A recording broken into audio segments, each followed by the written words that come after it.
It's no secret that Nigeria is the largest economy in Africa. What's more to her? With over 3 billion metric tons of iron ore deposits found in Kogi, Enugu, and Niger states, an estimated 10 million tons of lead-zinc veins spread across many states in Nigeria. Over 7.5 million tons of barite in Taraba and Bauchi states, an abundance of lithium and gold in Nasarawa, Ogun State, and many more. Nigeria is blessed with a diverse mix of mineral deposits. The Nigerian government, through the Ministry of Solid Minerals Development, is setting the pace to reposition Nigeria as an economic powerhouse. Join us every Monday, 16:30 GMT, and on Saturday, 9 hours GMT, for the program Uncovering Nigeria's Hidden Gems. Uncovering Nigeria's Hidden Gems, where we highlight the activities of the solid minerals sector to discover the vast natural resources of the country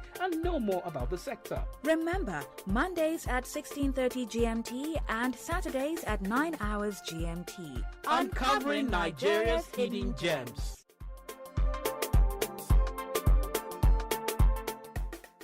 Our key mandate is to monitor and enforce compliance of holders of mineral title.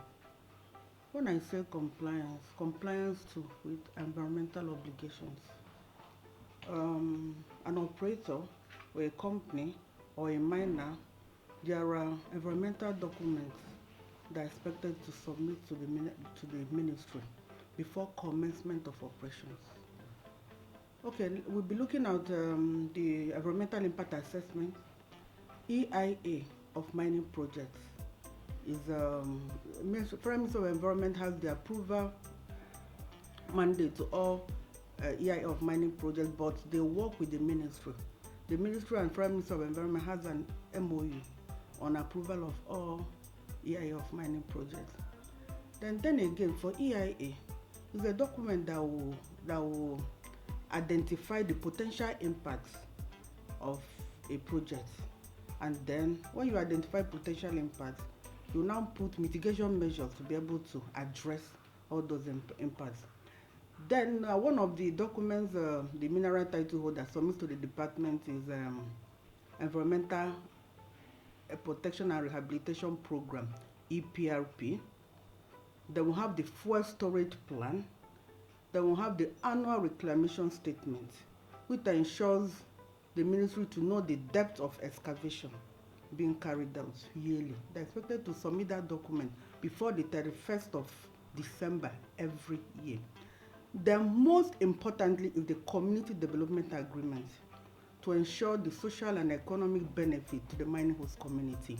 Because if a company is excavating or extracting minerals of value, of commercial value from a community, they are expected to ensure that they improve the welfare of the mining host community. There are so many ways to ensure that mineral title holders comply with these environmental obligations.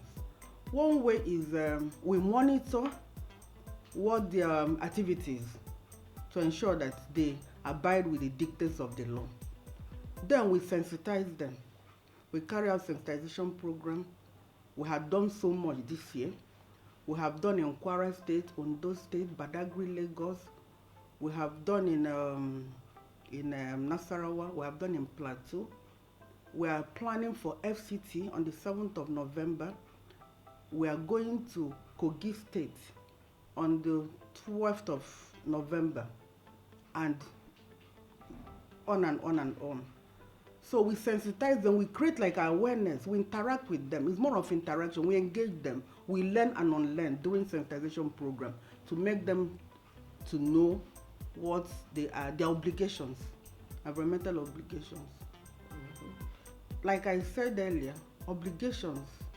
You talk about they submit the environmental environmental and social impact assessment. Okay, before it used to be environmental impact assessment. Now they have put the social aspect of that, so that at least to take care of the welfare and the protection of rights of the host community. Then they have to ensure that where the mined out area, where they are mining, should be rehabilitated or reclaimed to avoid environmental hazards. Then, of course, issues concerning community. Me, I'm very passionate about community issues. When you are taken from community, you should be able to improve where the way you met them shouldn't be the way you leave them. Yes. Then, of course, we talk about fuel storage plan, which is one of the documents they submit. This is to enable the ministry to ensure that the hazardous substance being used in the mine field does not seep into the groundwater, pollute the water of the community or surrounding water bodies. They are expected to sign community development agreements, use the CDA, which is to ensure transfer of social and economic benefits. We talk about developmental projects that children yet unborn will come and see that company A, B, C were the people that constructed or put that project on ground. We talk about schools, scholarships. We talk about vocational skills. We talk about healthcare centers, hospitals. These are some of the projects that a lot of them have done and still doing to ensure that the welfare of that community is improved. We have field equipment. We have field equipment. We have air quality monitors. We have gas monitors. We have the CO2, the DO2, that is the dissolved oxygen meter.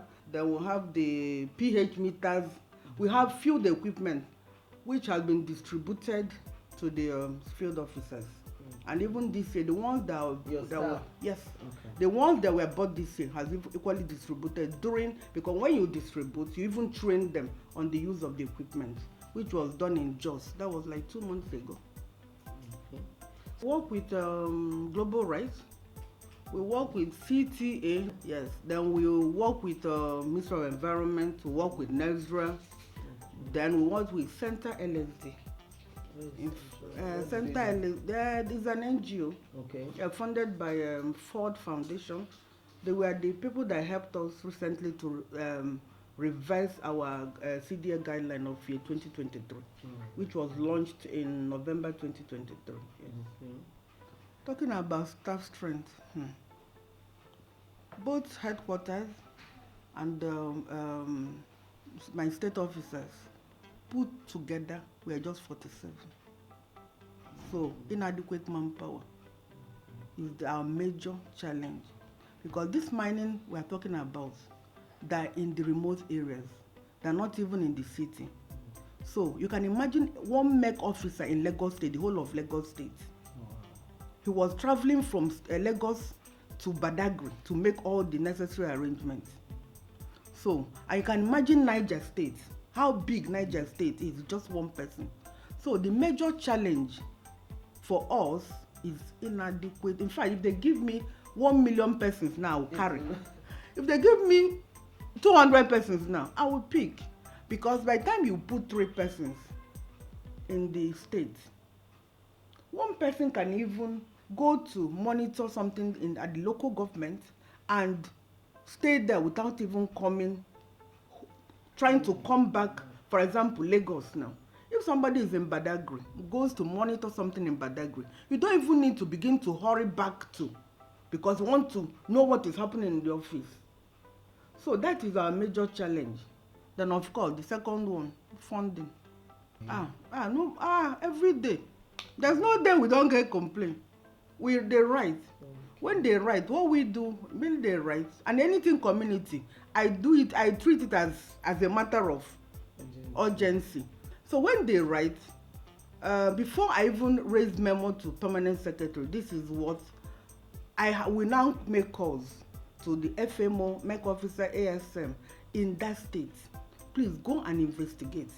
So by the time the memo written to the PS is coming, work is already ongoing to arrest whatever situation. Operators, they are doing well, but we need to do more. While I'm saying that they are doing well is because I know how we started. I know what they were doing before, and I know how far we have come. And I know by the special grace of God, we'll go more far. So, wherever you are, operators, you have me to contend with. So, at least together we'll build Nigeria.